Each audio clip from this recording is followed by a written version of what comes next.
오늘부터 빌립보서 설교를 시작하려고 합니다. 감옥에서 온 기쁨의 편지 여기 있죠.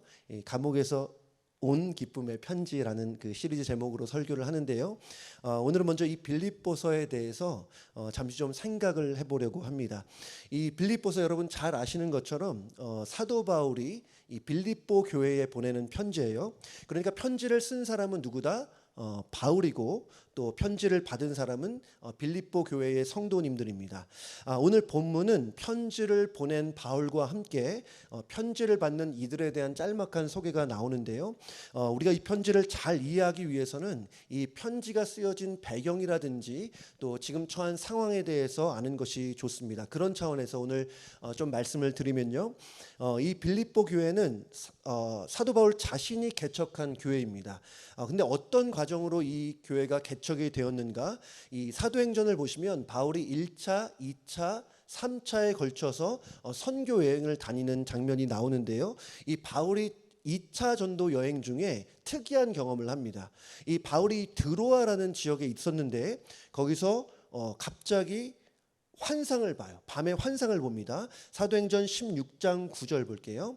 제가 읽겠습니다. 밤의 환상이 바울에게 보이니 마게도냐 사람 하나가 서서 그에게 청하여 이르되 마게도냐로 건너와서 우리를 도우라 하거늘.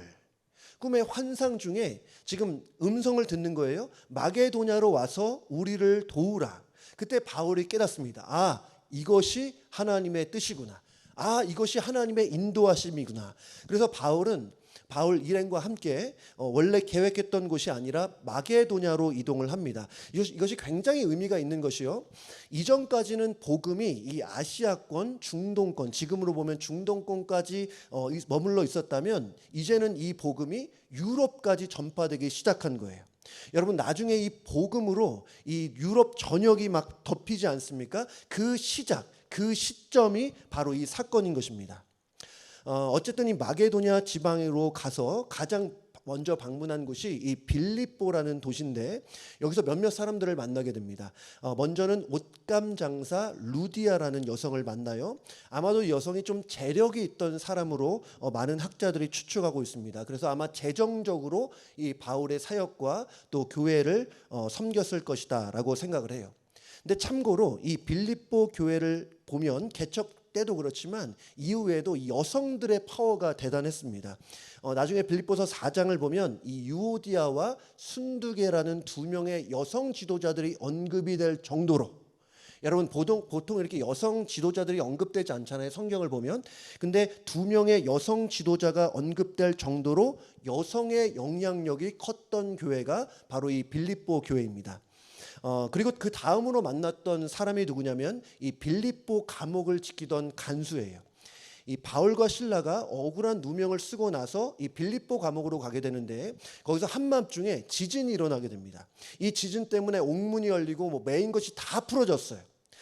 당시에 간수가 피곤해서 그랬는지 왜 그랬는지는 모르지만 잠이 깊이 들었던 것 같아요. 이 지진이 다 일어나고 나서 자다가 깨서 보니까 어이쿠나 큰일 났다. 이 죄수들이 다 도망갔구나 하면서 자결을 하려고 그랬습니다.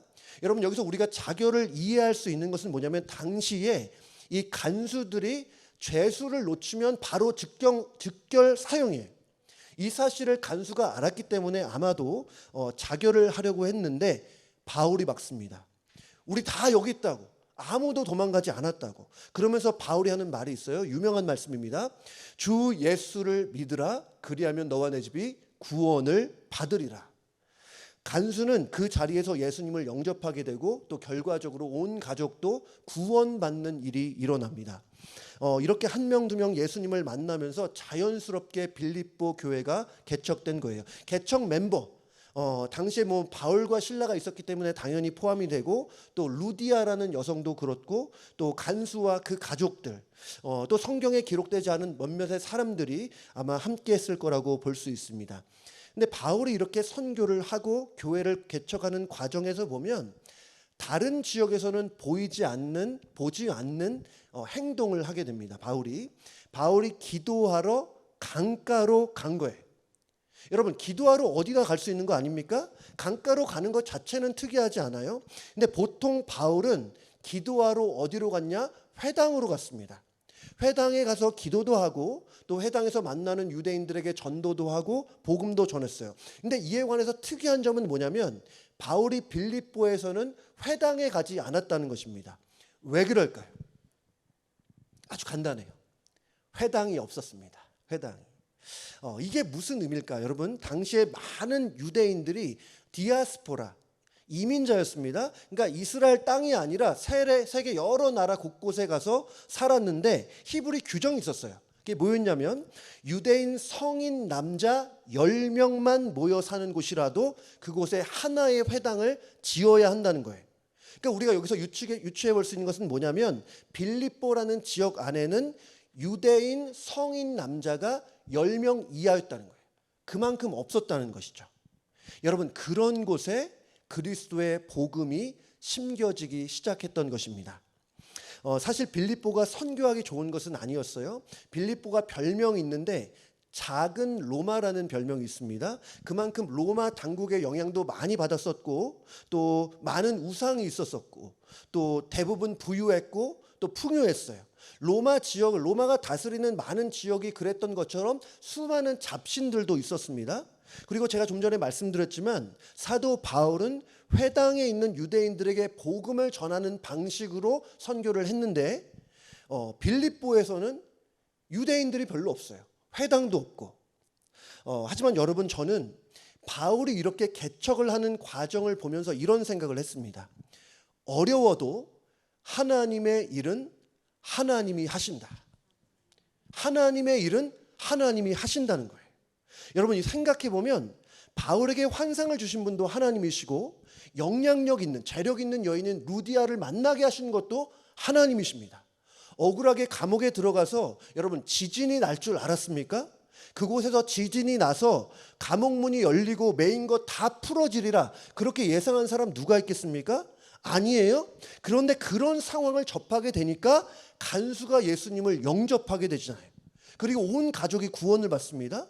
그러니까 빌립보 교회가 개척되는 모든 과정마다 모든 순간마다 하나님이 일하셨다는 거예요. 여러분, 우리도 기억해야 됩니다. 하나님의 일은 하나님이 하신다는 거. 아멘. 아멘. 앞으로도 우리 교회가 예를 들어서 선교나 전도도 계속 강조하겠지만 선교와 전도는 하나님이 하시는 거예요. 감사한 것은 하나님이 우리를 통해 일하시기를 기뻐하신다는 겁니다. 여러분, 하나님께서 우리 교회를 통해 앞으로도 복음 전파의 놀라운 역사를 보여주실 줄로 믿습니다. 구원받아야 될 소중한 영혼들이 우리 주변에 얼마나 많이 있어요? 지난주에 참 감사한 것은 우리 해외 선교부에서 이제 해외 선교 부원 모집한다고 그렇게 말씀을 들었는데 열 몇 명 아마 등록한 것으로 이제 지원한 것으로 알고 있습니다. 아마 이제 끊어야 될까 할 정도로 참 감사하게 생각을 하고 있습니다.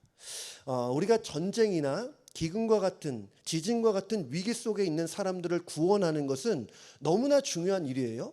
우리가 TV를 통해서 종종 보잖아요. 사람이 죽음의 위기에 있어요. 뭐 동굴에 들어가 있어요. 전쟁의 위기가 있어요. 그 사람들이 구조되는 장면을 보면 여러분 뭔가 감동이 있고 전율이 일어나지 않습니까?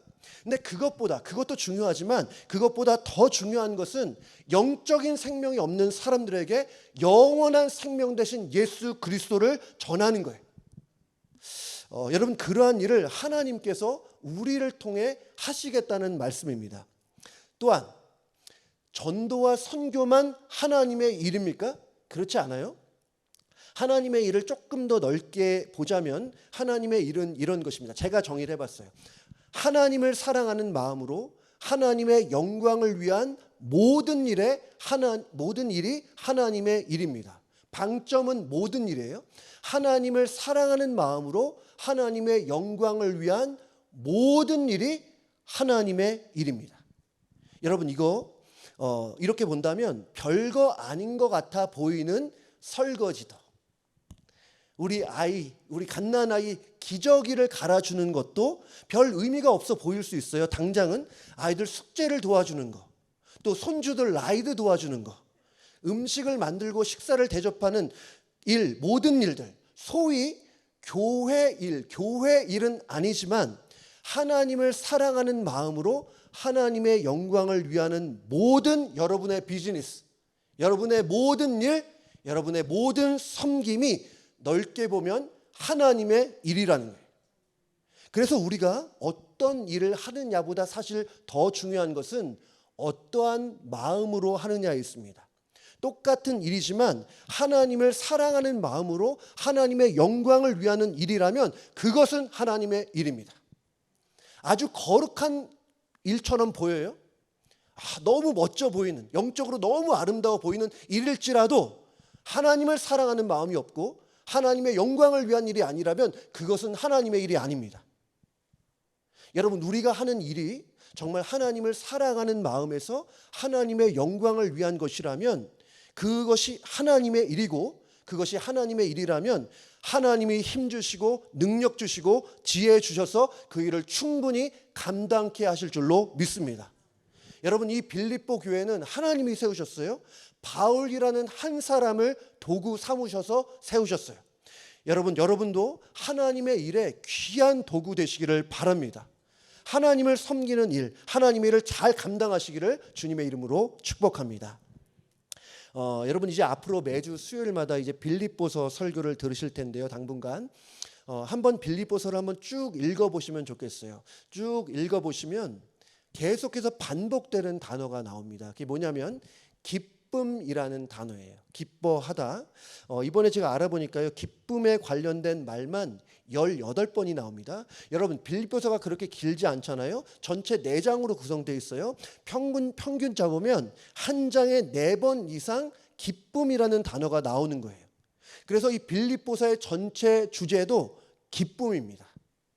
그래서 우리가 빌립보서를 이렇게 가르칠 때에 뭐 기쁨의 편지다, 뭐 희락의 서신이다, 이런 말도 하기도 합니다.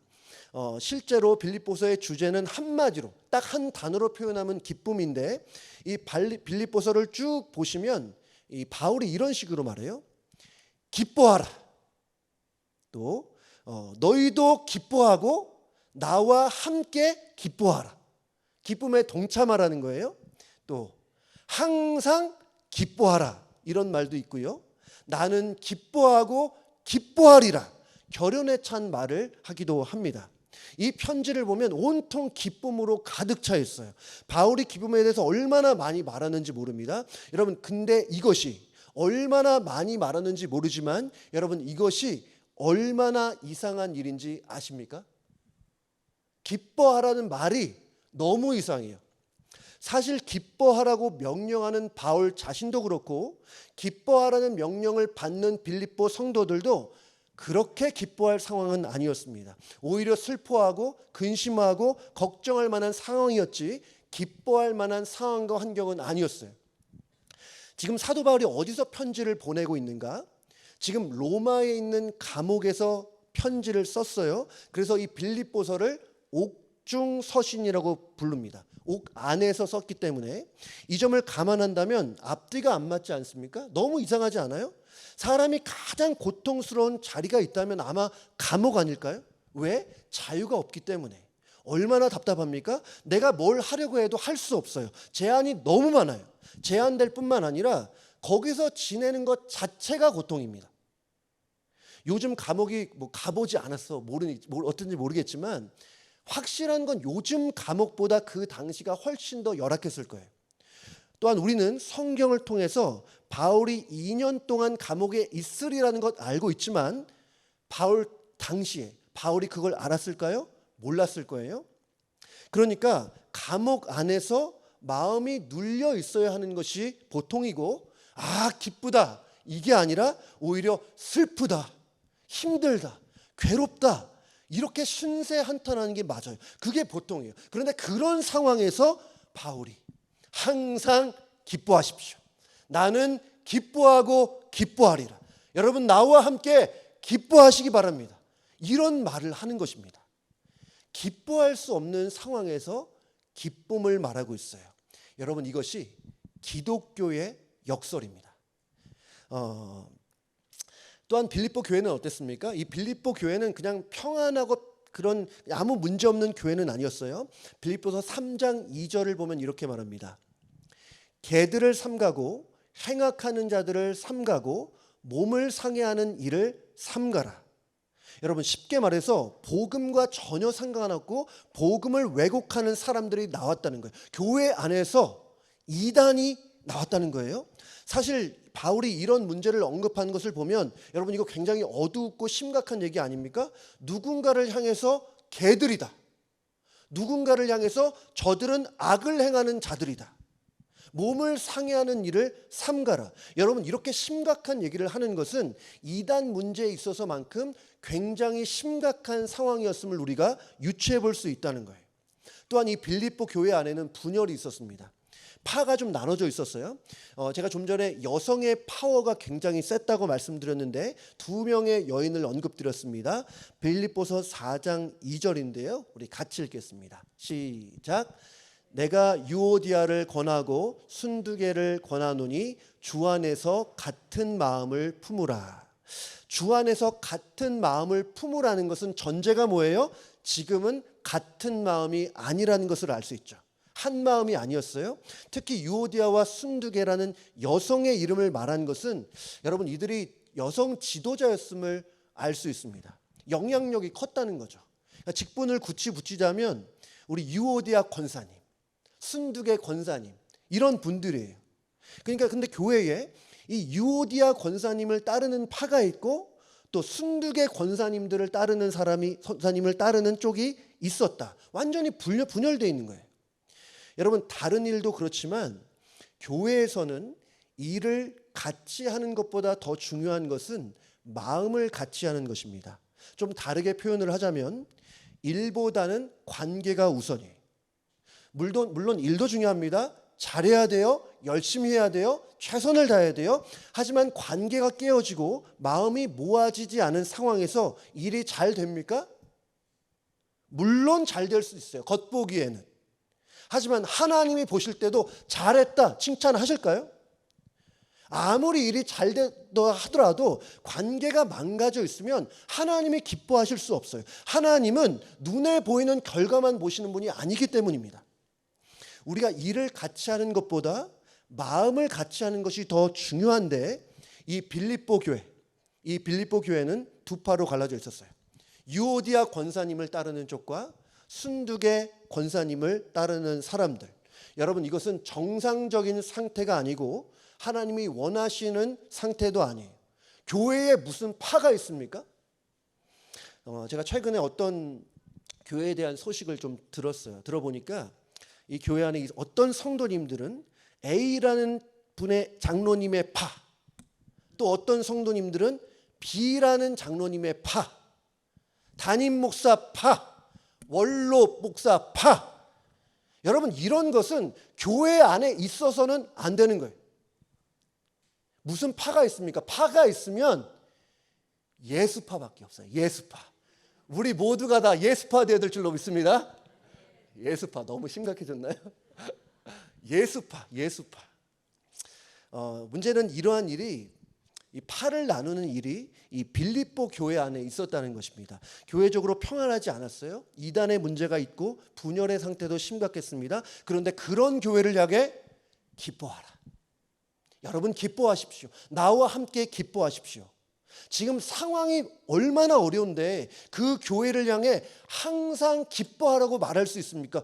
왜 그렇습니까? 지금 사도 바울이 이 빌립보 교회의 상황을 모릅니까? 그렇진 않을 것 같아요. 모른다면 교회의 상황들을 언급조차 안 했겠죠?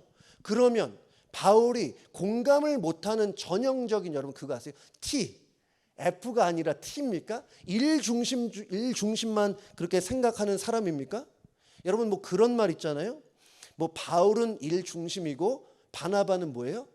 뭐 관계 중심. 물론 일리는 있지만 저는 꼭 맞다고 생각하지는 않습니다.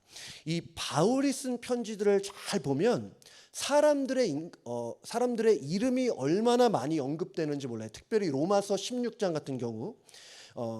그리고 바울이 편지를 보면 이 사람들에 대한 애정과 관심이 얼마나 많은지 몰라요. 누군가를 걱정해 주는 마음, 진심으로 걱정해 주는 마음도 느껴지고 또 누구를 보고 싶다고 그리워하는 그런 마음도 볼 수 있습니다. 근데 그런 바울이 공감을 못 해줘서 그냥 기뻐하라?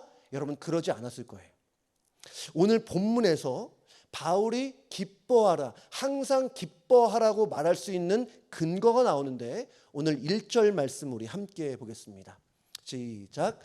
그리스도 예수의 종 바울과 디모데는 그리스도 예수 안에서 빌립보에 사는 모든 성도와 또한 감독들과 집사들에게 편지하노니. 제가 이 번역을 제가 강조하고 싶은 부분을 살려서 이렇게 해봤습니다. 그리스도 예수의 종 바울과 디모데는 그리스도 예수 안에 엔 크리스토스예요. 그리스도 안에 또한 빌립보 안에 있는 모든 성도와 감독들과 집사들에게 편지하노니. 손창민 직역. 크게 바꾸지는 않았는데 그리스도 안에서 빌립보에 사는이라고 말했지만 사실은 좀 번역을 유연하게 하기 위해서 그렇게 말한 것이고, 그리스도 안에 빌립보 안에 있는 성도들과 감독들과 집사들이라고 표현을 합니다. 그러니까 지금 바울이 빌립보 성도들에 대해서 말할 때 두 가지를 말해요. 첫 번째는 그리스도 안에 있다. 두 번째 빌립보 안에 있다. 성경에서는 순서도 굉장히 중요합니다. 그러니까 지금 바울은 빌립보 안에 있는 것보다 더 중요한 것은 그리스도 안에 있는 것임을 말하는 거예요.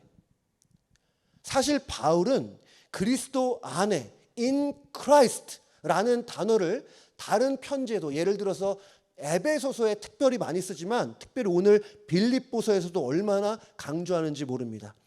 보통 제가 아까 말씀드렸지만 빌립보서를 옥중서신이라고 하지만 감옥에서 썼다고 그렇게 말하지만 옥중서신보다는 저는 주중서신이 맞다고 생각을 합니다.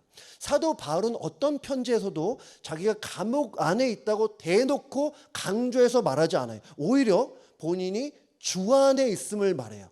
그래서 옥중서신보다는 주 안에 주중서신이라는 표현이 더 맞지 않을까 싶습니다. 주 안에서라는 표현이 굉장히 많이 나온다고 말씀드렸는데 제가 몇 가지만 볼게요. 빌립보서 2장 24절. 나도 속히 가게 될 것을 주 안에서 확신하노라. 3장 1절. 끝으로 나의 형제들아, 주 안에서 기뻐하라. 너희에게 같은 말을 쓰는 것이 내게는 수고로움이 없고 너희에게는 안전하니라. 빌립보서 4장 4절. 주 안에서 항상 기뻐하라. 내가 다시 말하노니 기뻐하라. 빌립보서 4장 13절. 내게 능력 주시는 자 안에서 내가 모든 것을 할 수 있느니라. 여러분 몇 구절만 봤는데요. 그리스도 안에 있다는 것은 우리가 성경을 읽을 때 그냥 쉽게 넘길 수 있는 말이 아닙니다. 상투적인 말이 아니에요. 굉장히 강조하고 있습니다. 얼마나 중요한지 몰라요. 우리가 어디에 있느냐, 어디에 소속되어 있느냐는 엄청난 영향을 줍니다. 아주 간단하게 생각을 해볼게요. 우리는 지금 이 미국 안에 이 밸리라는 지역에 살고 있습니다. 근데 우리가 만약에 이 미국이 아니라 북한에 살고 있다면 여러분 지금처럼 사실 수 있겠습니까? 그럴 수 없겠죠. 만약에 우리가 지금 미국이 아니라 아프리카에 있는 아주 가난한 나라에 살게 된다면 지금과 같은 생활 수준을 맞출 수 있을까요? 안 될걸요? 절대 못할 거예요. 여러분 우리가 어떻게 살지 모양은 달라지겠죠. 하지만 분명한 것은 우리가 어디 소속에 있느냐에 따라서 우리의 인생은 너무나 달라진다는 거예요. 어디 교회에 신앙생활 하느냐에 따라서 신앙의 색깔이 달라져요. 어느 학교에 다느냐에 따라서 진로가 달라져요. 어디에 있느냐는 너무나 중요한 거예요. 한 아이가 입양이 됐어요. 문제 많은 집에 아이를 학대하는 가정에 입양이 됐다고 생각해봐요.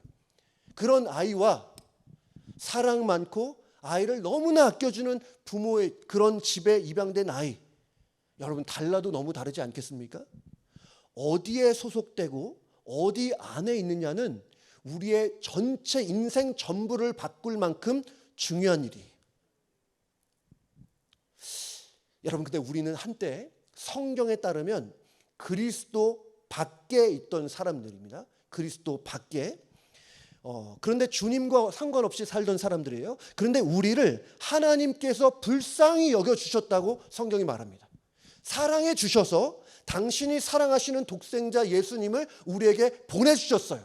여러 가지 이유로 표현할 수 있지만 예수님 밖에, 하나님 밖에 있던 우리를 주님 안으로 인도하시기 위해서, 예수님 안으로 우리를 소속되게 하시기 위해서 예수님께서 우리를 위해 십자가 보혈을 흘려주셨다는 거예요. 여러분, 예수 안에 있는 자, 내게 능력 주시는 자 안에서 뭐라 그랬어요? 내가 모든 것을 할 수 있다고 말씀합니다. 그런 차원에서 우리가 항상 기뻐할 수 있는 이유는, 그 근거는 주님 안에 있기 때문이에요. 주님 안에 있기 때문에. 여러분, 주님 안에 있는 것이 얼마나 소중한 진리인지 모릅니다.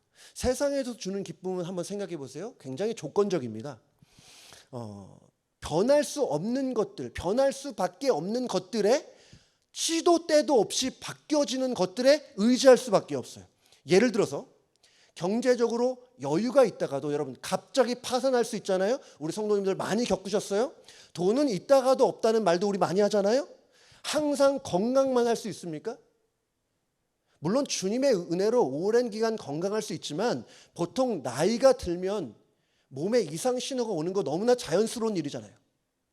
항상 봄날 같은 날들만 우리 앞에 펼쳐질 수 있으면 좋겠어요. 저도 우리 2명의 자녀들 키우지만 애들 앞에 항상 밝은 날들만 있으면 좋겠어요. 하지만 여러분, 그렇습니까? 세상 그렇게 살 수 있는 사람 있습니까? 때로는 제가 좋아하는 표현이 있잖아요. 사망의 음침한 골짜기를 지날 것 같은 때가 저와 여러분에게 올 수 있어요. 세상 사람이든 우리든. 그래서 이러한 변하는 것들에 대해서 의지할 때에 세상이 주는, 그것이 바로 세상이 주는 기쁨인데, 여러분, 그러할 때 우리는 항상 기뻐할 수 없다는 거예요. 좋은 일 있으면 기뻐하지만 슬픈 일이 있으면 슬퍼할 수밖에 없는, 그것이 세상이 주는 기쁨의 수준입니다. 그런데도 오늘 사도 바울이 항상 기뻐하라, 여러분 이렇게 말한 이유는 뭘까요? 이 바울이 초현실주의자입니까? 바울이 현실을 모릅니까? 여러분, 그러지 않아요. 바울은 그 누구보다도 많은 고난을 당한 사람이에요. 매도 수십조 맞고 감옥도 수도 없이 가고 돌로 맞아서 거의 죽을 정도가 된, 여러분 얼마나 많은 고난을 당했습니까? 그런 사람이 그러한 고난을 겪고 있는 와중에 담대하게 외치는 거예요. 항상 기뻐하라. 여러분, 항상 기뻐하시기를 바랍니다. 여러분, 항상 기뻐하라고 말한 것은 세상 사람들에게 말씀드린 것이 아니에요. 그리스도인에게 말한 거예요. 왜냐? 그리스도인은 그리스도 안에 있는 사람이기 때문입니다. 여러분, 그리스도인이 누구냐? 말하면 그리스도 안에 있는 사람이에요. 근데 여기서 조금 더 말씀을 드리면, 이렇게 안에 있다는 것은 공간적인 의미는 아닙니다. 인격적으로 연합했다는 거예요. 영적으로 연합했다는 거예요. 근데 연합이라는 것은 이것입니다. 대표적으로 포도나무 비유가 있습니다. 요한복음 15장에 예수님이 이렇게 말씀하세요. 15장 5절 말씀을 보면 제가 읽어볼게요. 나는 포도나무요 너희는 가지라. 그가 내 안에 내가 그 안에 거하면 사람이 열매를 많이 맺나니 나를 떠나서는 너희가 아무것도 할 수 없음이라. 예수님과 연합된 상태를 예수님 안에 있다고 표현하는 거예요. 내가 그리스도와 함께 십자가에 못 박히는 그런 기자는 내가 산 것이 아니 오직 내 안에 그리스도께서 사시는 것이라. 여러분, 좀 전에 말씀드렸지만 우리가 예수님과 연합한 것은 그냥 쉽게 된 것이 아닙니다. 예수님께서 우리를 사랑해 주셔서 십자가의 보혈을 흘려주셔서 우리를 의롭다 하시기 위해 부활하셔서 그 공로를 힘입어서 우리는 예수님과 생명의 연합을 하게 된 거예요. 그리고 감사한 것은 뭐냐면 이 연합이 한번 이루어지면 끊어질 일이 없다는 거예요. 한번 연합이 되면 영원한 연합입니다. 이 연합으로 말미암아 우리가 구원도 받고 복도 받고 은혜도 받고 모든 부유한 것을 다 받을 수 있다는 것. 다시 한번 정리를 하면요, 여러분, 사도 바울이 도무지 기뻐할 수 없는 상황에서 기뻐할 수 있었던 것은 자신이 주 안에 있다는 사실을 알았기 때문이에요. 눈앞에 보이는 현실은 감옥 안에 있지만 사도 바울은 믿음의 눈을 열어서 자신이 예수 안에 있음을 알았습니다. 인간적으로 항상 기뻐하는 것은 쉬운 일이 아니에요. 우리 다 그렇잖아요. 경제적으로 어려움을 당하고 있는데, 요즘 경기도 어렵고 비즈니스 힘든데 기뻐할 수 있습니까? 갑작스러운 사고로 병원에 입원했어요. 질병이 갑자기 발견돼서 수술을 해야 될 상황이에요. 그런 상황에서 기뻐할 수 없어요. 그럼에도 불구하고 항상 기뻐할 수 있는 것은 우리가 주 안에 있기 때문이다. 제가 오늘 말씀을 묵상하면서, 오늘 잠깐 찬송을 찬양하면서 그런 말씀이 딱 떠올랐어요. 주 안에서 죽은 자는 복되다. 여러분, 여러 가지 고난이 있고 아픔이 있고 슬픔이 있지만 그 모든 정점에 죽음이 있어요. 근데 성경이 말하기를 주 안에서 죽은 자는 비극이라고 말하지 않아요. 주 안에서 죽은 자는 그냥 슬픔이다, 망했다 말하지 않아요. 주 안에서 죽은 자는 복되다라고 말씀하고 있어요. 여러분, 주 안에 모든 복이 있다는 사실을 알고 계십니까? 하나님께서는 우리에게 복을 주세요. 여러분, 전제가 있어요. 하나님께서 우리에게 많은 복을 주시는데 주 안에서 주십니다. 주 밖에서 우리에게 은혜를 주시는 분이 아니에요. 하나님께서 우리에게 치료를 주시는데 주 안에서 치료의 은혜를 주세요. 하나님께서 우리를 회복을 주시는데 주 안에서 회복시켜 주시고, 두려움 속에 있을 때 담대함과 힘을 주시는 것은 주 안에서 그렇게 하시는 거예요. 걱정거리 때문에 몸과 마음이 지쳐갈 때에 우리의 모든 무거운 짐을 주님께 맡길 수 있어요. 주 안에 있을 때. 하나님은 우리에게 복 주시되 언제나 주 안에서 주시는 분인 줄로 믿습니다. 오늘 말씀을 준비하면서 제목도 보셨나요? 주 안에 있는 나에게라는 찬양이 생각났는데요. 1절에 이렇게 말해요. 주 안에 있는 나에게 딴 근심 있으랴. 십자가 밑에 나아가 내 짐을 풀었네. 여러분, 이 가사를 생각해 보니까 여러분, 근심도 한두 가지 종류입니까? 얼마나 많은 종류의 근심이 있는데 담대하게 외치는 것이죠. 주 안에 있는 나에게 딴 근심 없다. 여러분이 어떠한 상황과 환경에 처해 있더라도 여러분 꼭 기억하시면 좋겠어요. 여러분 일상생활에서 꼭 기억하시면 좋겠어요. 나는 누가 뭐래도 주 안에 있는 그리스도인이다. 우리를 영원히 사랑하시고 보호하시고 지키시는 주 안에 우리는 거하고 있다. 여러분, 그 주님 안에서 항상 기뻐하라는 주님의 말씀이 여러분의 관념이 아니라 여러분의 삶 속에서 실제로 경험되어지는 은혜가 우리 모두에게 있기를 주님의 이름으로 축복합니다.